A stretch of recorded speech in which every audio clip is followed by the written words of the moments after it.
Hello students, class 9th I was telling you French Revolution the video 3 of the chapter कि किस तरीके से जो फिलोसफर थे, चाहे लॉकी हो या रूसो हो, लॉकी के द्वारा जो बुक लिखी गई थी the two treatises of the government जो बुक लिखी थी, तो कहीं ना कहीं इक्वल फ्रीडम्स के बारे में बात की उन्होंने, इक्वल लॉज के बारे में बात की कि एक बाय बर्थ उनको इतने अधिकार ना मिले जैसे कि उस समय फर्स्ट स्टेट और सेकंड स्टेट के लोगों को मिलते थे।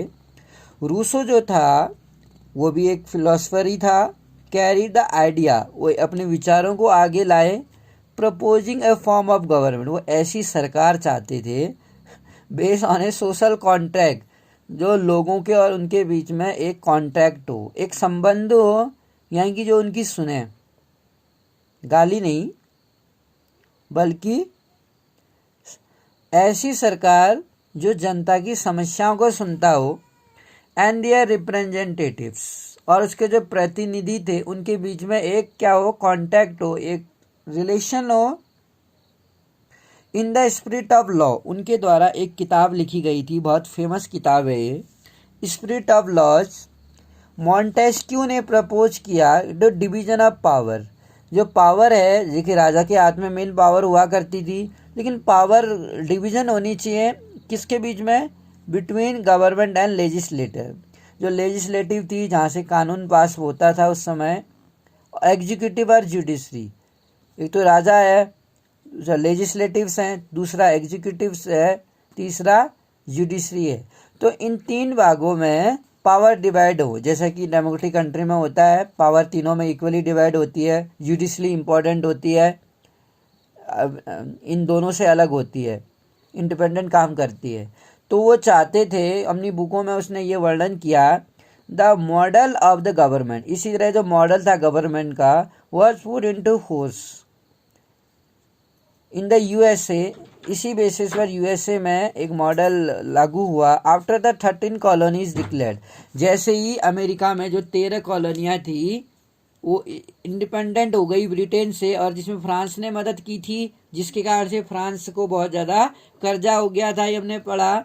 अमेरिकन जो कॉन्स्टिट्यूशन था वो इसलिए गारंटी देता है, इसलिए कहा जाता है कि 4 जुलाई 1776 को अमेरिका आज़ाद हो गया था और 14 जुलाई को फ्रांस आज़ाद हुआ। अमेरिकन जो कॉन्स्टिट्यूशन था, अगर हम वहाँ संविधान की बात करें, जो गारंटी देता है हर एक पर्सन को कि हर इंडिविजुअल उनके राइट्स मिले हैं। An important example for political thinker, और जो वहाँ के पॉलिटिकल थिंकर्स हैं फ्रांस के, उनके लिए आइडिया जो है इन फिलोसफर्स का वे डिस्कस्ड इंटेंसिवली वेल, हमने डिस्कस किए हैं salons and coffee houses and spread among people, जो लोगों में फैले हुए 2 बुक्स एंड न्यूज़पेपर, अखबारों के जरिए और किताबों के जरिए। These were frequently read allowed in group for the benefit of those who could not read and right. These were frequent read, ये एक फ्रिक्वेंट रीड जो पढ़ते थे, अलाउड इन ग्रुप्स, ग्रुपों में, और जिनको इनका लाभ मिलता था, जो who could not read and right, वो ज़ोर ज़ोर से पढ़ते थे। जब वो कभी कभी कॉफ़ी हाउस में पढ़ते थे, इनके जो फिलोसफर्स के जो नारे वगैरह थे या जो इनके विचार थे, अक्सर जो पढ़े लिखे लोग थे वो अखबारों में और किताबों में भी पढ़ते थे और ज़ोर ज़ोर से पढ़ते थे, ताकि जो पढ़ लिख नहीं सकते वो लोग भी सुने। न्यूज़ दैट, और ये न्यूज़ की लुईस 16 ने प्लान किया है तो वो फर्दर टैक्स, आगे भी वो टैक्स बढ़ाना चाहता है तो अपने जो खर्चे हैं उनको पूरा करने के लिए of the state generate anger. तो इस न्यूज़ ने क्या किया, उस राज्य में एक गुस्सा पनपा दिया, लोग क्रोधित हो गए। एंड प्रोटेस्ट, और जो ये जन्म से जिनको अधिकार मिले हुए थे नोबेलिटी और क्लर्गी मैन को, उसके अगेंस्ट उन्होंने आवाज़ उठाई, प्रोटेस्ट किया। तो किस तरीके से जब जो अनएजुकेटेड लोग थे या जो अननोन लोग थे, उन लोगों ने भी जो वहाँ पर सिस्टम चला आ रहा था उसके अगेंस्ट एक आवाज़ उठाई। तो किस तरीके से वहाँ पर एक मूवमेंट चला वो हम पढ़ेंगे। तो जो रिवॉल्यूशंस हुआ, यानी कि बहुत सारे लोगों के द्वारा एक क्रांति पनपी वहाँ पर, लुईस 16 जो था, जैसे कि मैंने आपको बताया, उसने क्या किया, कई कारणों से जो हमने पढ़ चुके हैं कि टैक्स बढ़ा दीजिए। टैक्स बढ़ाने के पीछे उसके क्या कारण थे, बहुत सारे कारण थे। You have learn in the previous section में हमने ये पढ़ा है। How do you think he could have gone about doing this, उस किस तरह से उसने ऐसा किया। Have gone, France of old regime, जो पुराना राजतंत्र था, old regime, monarch did not have the power to impose tax, उस राजतंत्र में मोनार्च को, राजा को इतनी शक्ति नहीं थी कि वो टैक्स लगा दे अपने अकेले के बेसिस पर। According to he will alone, rather he has to call a meeting, उसके लिए उसे क्या करना पड़ता था, एक मीटिंग हेल्ड करनी पड़ती थी, एक सभा करनी पड़ती थी स्टेट जनरल की, which would pass the proposal for new tax, जो क्या करेगी, वो समिति क्या करेगी, वो नए टैक्स के लिए एक प्रस्ताव पास करेगी कि उनको नए नए टैक्स लगाने हैं, और बस सभी लोगों की रजामंदी ली जाएगी। जब सभी लोगों के द्वारा रजामंदी से वो प्रपोजल पास होगा तभी राजा नए टैक्स लगा सकता था। लेकिन जो स्टेट जनरल था वो एक political body to the which the three state, जो स्टेट जनरल था उसमें जो पॉलिटिकल बॉडी थी, 3 स्टेटों के प्रतिनिधि जो थे, फर्स्ट स्टेट, सेकंड स्टेट और थर्ड स्टेट के तीनों स्टेटों के प्रतिनिधियों को 1-1% वोट, तीनों का जो वोट था इक्वल था। और इसमें यह भी डर था कि थर्ड स्टेट के लोगों के द्वारा, और जो स्टेट जनरल था, स्टेट जनरल जो बिल पास करती थी टैक्स के लिए, यहाँ पर जो प्रतिनिधि आते थे वो तीनों स्टेटों से चुन के आते थे, फर्स्ट स्टेट से, सेकंड स्टेट से और थर्ड स्टेट से। लेकिन चूंकि हमें पता है कि फर्स्ट स्टेट और सेकंड स्टेट को ज़्यादा पावर्स थी, बाय बर्थ से उनका स्टेटस ज़्यादा था, वो ऑर्डर दे सकते थे। और थर्ड स्टेट के लोग ये बात अच्छी तरह से जानते थे कि अगर फर्स्ट स्टेट और सेकंड स्टेट दोनों ने मिल के कोई ऐसा टैक्स उसके अगेंस्ट पास कर दिया तो वो आसानी से कर सकते हैं, क्योंकि उन दोनों को इक्वल राइट्स दिए गए थे और वो आसानी से थर्ड स्टेट के लोगों पर अत्याचार करते थे। तो हवेवर द मोनार्च हालांकि खुद क्या कर सकती थी, मीटिंग बुलाने का उन्हें अधिकार था। The last time it was done 1614 में ऐसा किया गया था, मीटिंग खुद डिसाइड करने का अधिकार था। और मई 1789 को जो लुईस 16 था, कॉल टुगेदर असेंबली, उसने एक स्टेट जनरल की एक असेंबली सभा बुलाई टू पास प्रपोजल, क्योंकि वो नए टैक्स लागू करना चाहते थे, लोगों पर एक नए टैक्स लगाना चाहते थे। रिस्प्लेंडेंट हॉल, एक बहुत बड़ा जो रिस्प्लेंडेंट हॉल जो था वर्सलीज का, मैंने आपको बताया कि वर्सलीज में एक महल था, जो महल के मेंटेनेंस के लिए राजा को, लुईस 16 को बहुत ज़्यादा पैसा खर्चा करना पड़ता था, इससे भी उसका खजाना खाली हो गया था। और वॉर में उसको बहुत बारे एक्सपेंसेस खर्चे हुए, जिसके कारण, और जो 13 कॉलोनियाँ अमेरिका की आज़ाद कराई ब्रिटेन से, फ्रांस की मदद से, फ्रांस को उसके लिए भी बहुत ज़्यादा क्या कहते हैं, लोन लिया, और जिसका इंटरेस्ट ही क्या था, 10% देना पड़ा जिन्होंने लोन दिया। इस कारणों से जो राजा था, राजा का महल तो लगभग पूरा खाली हो गया था, और डेफिनेटली वो एक नए टैक्स लगाना चाहता था ताकि उसकी इनकम के कोई सोर्स हो, इसलिए उसने किया भी था। अगर हमने ये सब पढ़ा था, अगर हमें याद हो, यूनिवर्सिटीज़, जो कॉलेज थे या जो अन्य संस्थान थे, उन पर नए टैक्स लगा दिए गए थे उस टाइम पर। रिस्प्लेंडेंट हॉल, एक वर्सलीज में जो डेलीगेट्स लोग थे, बड़े प्रतिनिधि थे, होस्ट थे, उनके लिए एक बड़ा हॉल तैयार किया गया। फर्स्ट एंड सेकंड स्टेट के जो लोग थे, स्टेट में 300 प्रतिनिधि आए, अपने 300, जो एक रॉ में बैठे थे, एक दूसरे के मुंह करके, 2 साइड में, एक साइड में फर्स्ट स्टेट के, दूसरे में थर्ड स्टेट के, जबकि 600 मेंबर थर्ड स्टेट के जो थे, हैड टू स्टैंड, वो पीछे खड़े थे बेचारे।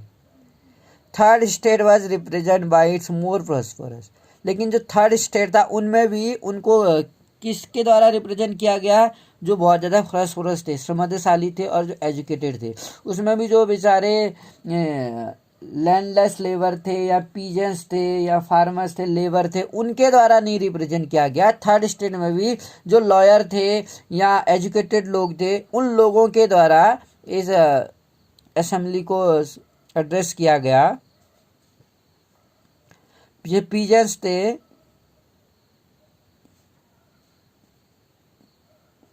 और आर्टिशियंस जो थे, जो कलाकार वगैरह थे, जो महिलाएं थी, वो इस असेंबली में एंट्री नहीं थी उनकी, उनको अलाउड नहीं था वहाँ जाना। जो अनएजुकेटेड लोग थे, पीजेंट्स थे, या जो जिनकी जो गरीब थे हम कह सकते हैं। However their grievance and demand, हालांकि जो उनके ग्रीवनेंस जो दुख थे और जो उनकी मांगें थी, उनकी जो है लिस्टेड इन सम 40,000 लेटर्स में वो प्रतिनिधि लोग लिख के लाए थे लोगों की समझ। तो आप समझ सकते हैं जो लॉयर या एजुकेटेड लोग थे, उनके द्वारा जो अपने थर्ड स्टेट के लोगों की समस्याओं को एक चिट्ठी यानी एक पोतली में भर के लेके आए थे। Voting in the state general, और वोटिंग सिस्टम जो था स्टेट जनरल में, जहाँ तीनों स्टेट के लोग मौजूद थे, in the past had been conducted according to the principle. हर स्टेट के लोग, फर्स्ट स्टेट और सेकंड और थर्ड स्टेट, हर एक के जो वोट थे वो इक्वल था। और जो थर्ड स्टेट के लोग शायद ये पसंद नहीं करते थे। This time too Louis 16 were determine to continue the same practice. इस टाइम भी जो लुइस 16 था, उसने ये डिटरमाइन किया, निश्चय किया, continue the same practices but member of the third state. लेकिन अब जो थर्ड स्टेट के जो लॉयर लोग थे या जो रिच लोग थे, वो डिमांड करने लगे कि जो वोटिंग होनी चाहिए, इक्वल थी ना 1% तीनों स्टेटों का, लेकिन कंडक्टेड बाय द असेंबली। अब लेकिन जो वोटिंग होगी वो असेंबली के द्वारा कंडक्ट की जाएगी as a whole, where each member would have one vote, जहाँ पर हर मेंबर क्या होगा, अपना एक वन वोट होगा। This was one of the democratic principle put forward by philosophers के द्वारा आगे किया गया। और इसमें रूसो ने एक किताब लिखी, सोशल कॉन्ट्रैक्ट यानी सामाजिक संहिता।